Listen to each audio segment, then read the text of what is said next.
Bago ko pa matapos ang sasabihin ko, ay nasa labi ko na ang labi niya. Dahil sa gulat ay napapikit ako. Naramdaman ko ang paghila niya papunta sa baywang ko. Malambing na hinalikan ako ni Martin. Pero bakit niya ako hinalikan? Para suportahan ang sarili ko. Nilagay ko ang kamay ko sa balikat niya. Hindi ko pa siya hinalikan pabalik. I mean, paano siya? Boss ko siya. Sa huling pagkakataon, hinalikan niya ako sa labi. Nang imulat namin parehas ang aming mga mata. Ang kanyang mata ay nagdala ng init, pag-aalaga. Marahil tulad ng habang ako ay lubos na naguguluhan. Dahan-dahan niyang tinanggal ang kamay niya sa baywang ko. Bago ko marinig ang sasabihin ko, sinabi niya, "Goodbye, Claire. Miss me." At umalis na siya ng ganun-ganun na lang. Gulong-gulo ako pagkatapos ng halik na iyon. 1,000 thoughts running marathon in my head. Bakit niya ako hinalikan? May gusto ba siya sa akin? At bakit ngayon? Nag-enjoy ba siya? At kahit hindi ko siya magawang halikan pabalik, nag-enjoy ako. Yun ang isang impyerno ng isang halik. Sa kabilang banda si Martin. Hinalikan ko siya. Hinalikan ko si Claire. Hinalikan ko ang personal assistant ko. Oh my God. Iba't ibang emosyon talagang nakita ko sa mga mata niya nang magpaalam ako sa kanya. Sa totoo lang, naisip ko na medyo nadismaya siya na hindi siya sumama sa akin. Baka nagkamali ako. Kaya hinalikan ko siya. Hindi ako nagkamali. Though she didn't kiss me back, hindi rin niya ako itinulak. Sa totoo lang nabigla siya. Pero sa loob-loob ko, alam kong nag-i-enjoy siya sa halik. Hindi ako makapaghintay na bumalik sa kanya. Hindi ako tatawag o magme-message sa kanya ngayon. Bibigyan ko siya ng oras para matunaw ang lahat ng ito. Nakarating ako ng ligtas sa Athens.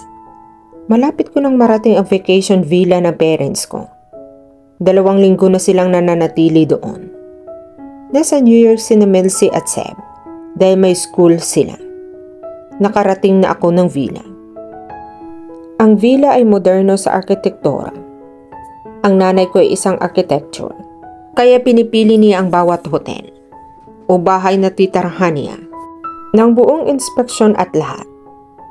"Hey mami," niyakap ko siya mula sa likod habang nakaupo siya sa damuhan kasama si daddy sa tabi niya. "Martin, nandito ka na anak ko." Lumingon siya at nakangiti sa akin. "Yes, ma'am. I told you nung nakasakay na ako sa flight." "I know. But I am meeting you after so many days. I can't believe you are here."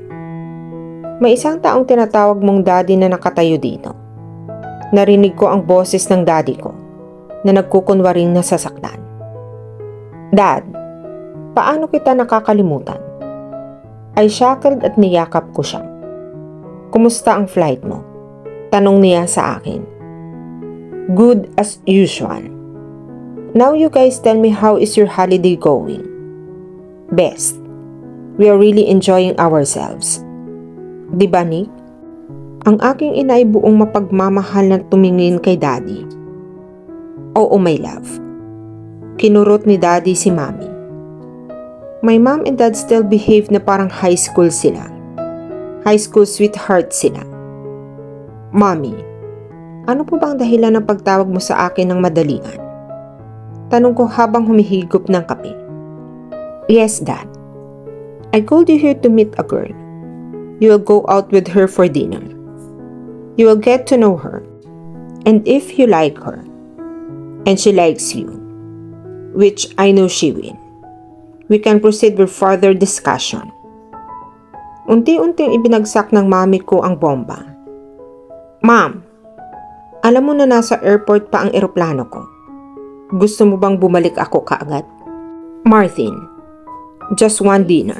It won't harm you. Please, She is a nice girl. Mom, no. I'm not getting married right now. At hindi kapag hindi ko pa nakikilala ang babaeng mahal ko. Martin-san, just give this girl a chance. You never know. She can be your girl, your soulmate.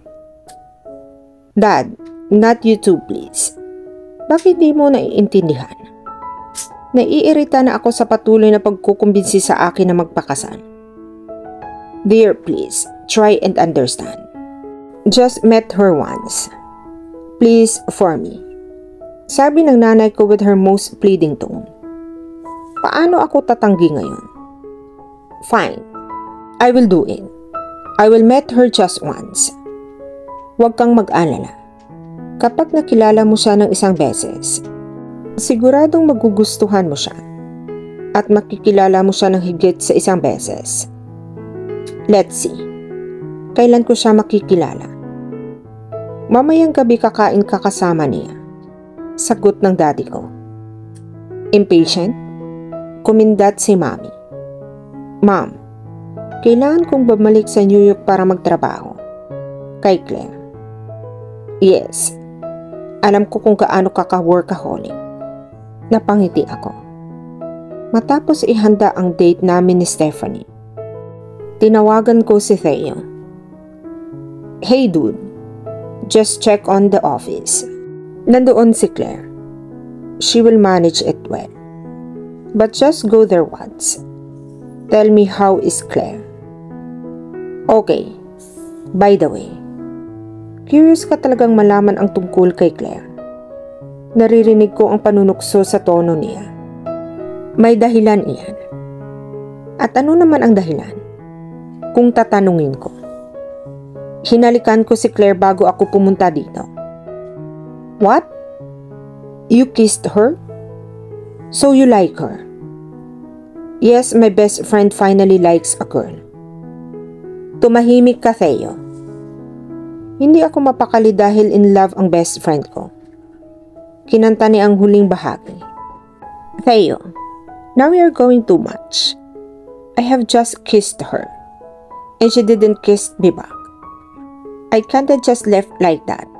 Bakit mo ginawa iyon? Sigaw ni Theo. And I'm sure kahit wala ako sa tawag niya, maririnig ko na ganun na lang. Ganun siya kalakas. I don't know. I thought to give her time to process all that.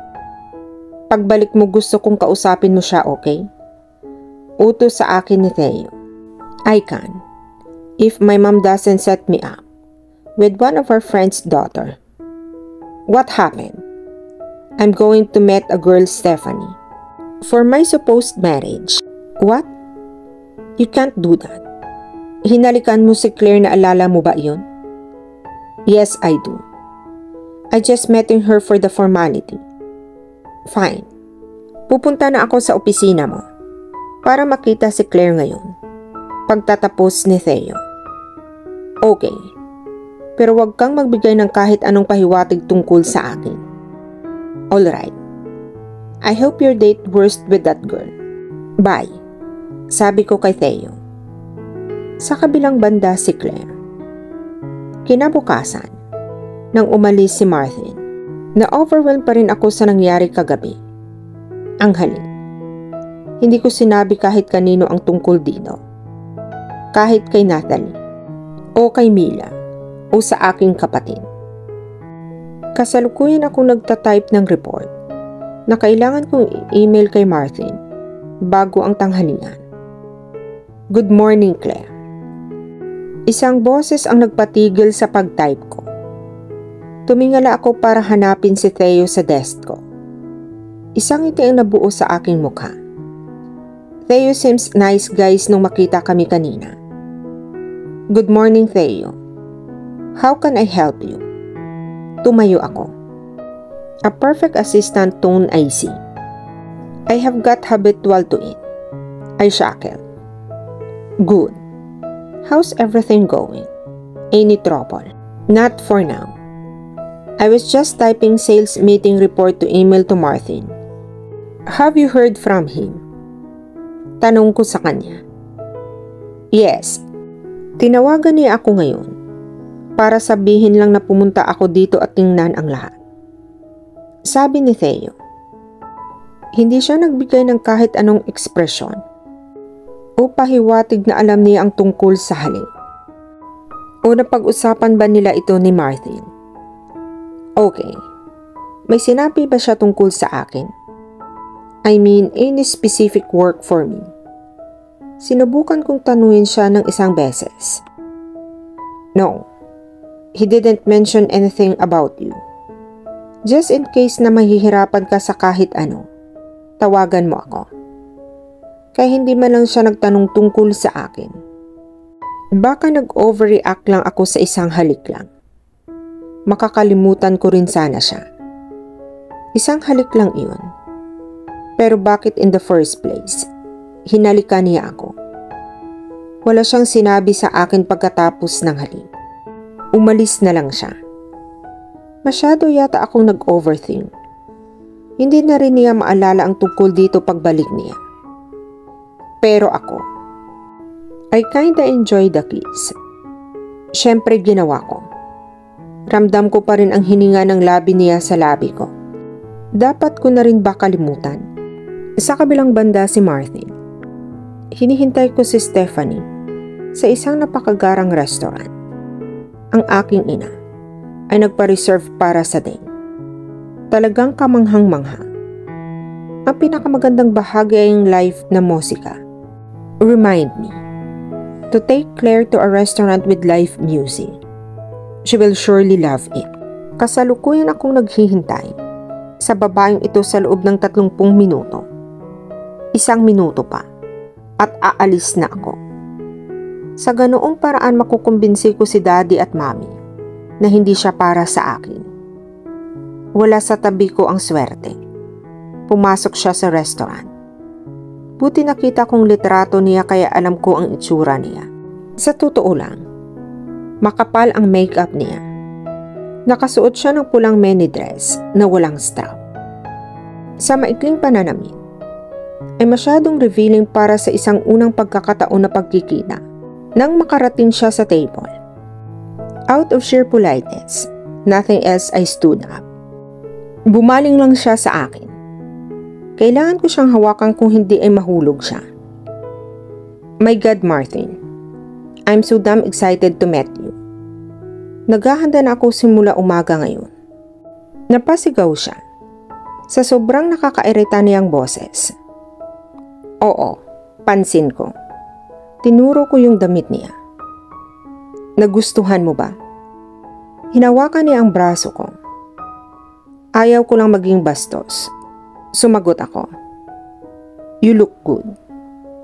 Saglit na nawala ang excitement sa kanyang mga mata. Marahil dahil inaasahan niya ang isang mahabang pangungusap ng puno ng papuri sa kanyang itsura. Salamat. Ang gwapo mo. Pinunasan niya ang kanyang mga pilikmata. Salamat. Maupo ka muna. Sininyasan ko siyang umupo. Pagkaupo namin, ay ibinigay sa amin ng waiter ang menu. Ano ang gusto mo? Tanong ko sa kanya. Kukuha na ako ng quinoa salad na may red wine. She said in her sophisticated voice. Salad lang? Sigurado ka bang ayaw mo ng iba? Medyo gulat kong tanong. No, I'm on diet. So nothing but salad for me. Proud niyang sabi. Sige, excuse me please. Tinawag ko ang waitress. Isang quinoa salad para sa kanya. And chicken fried rice. And also make 2 glass of red wine. Okay sir, thank you. The waitress nodded and left. At dito na po nagtatapos ang part 9 ng ating kwento. Sabay-sabay po nating abangan ang susunod na kabanata. Be good, be safe, and God bless po everyone.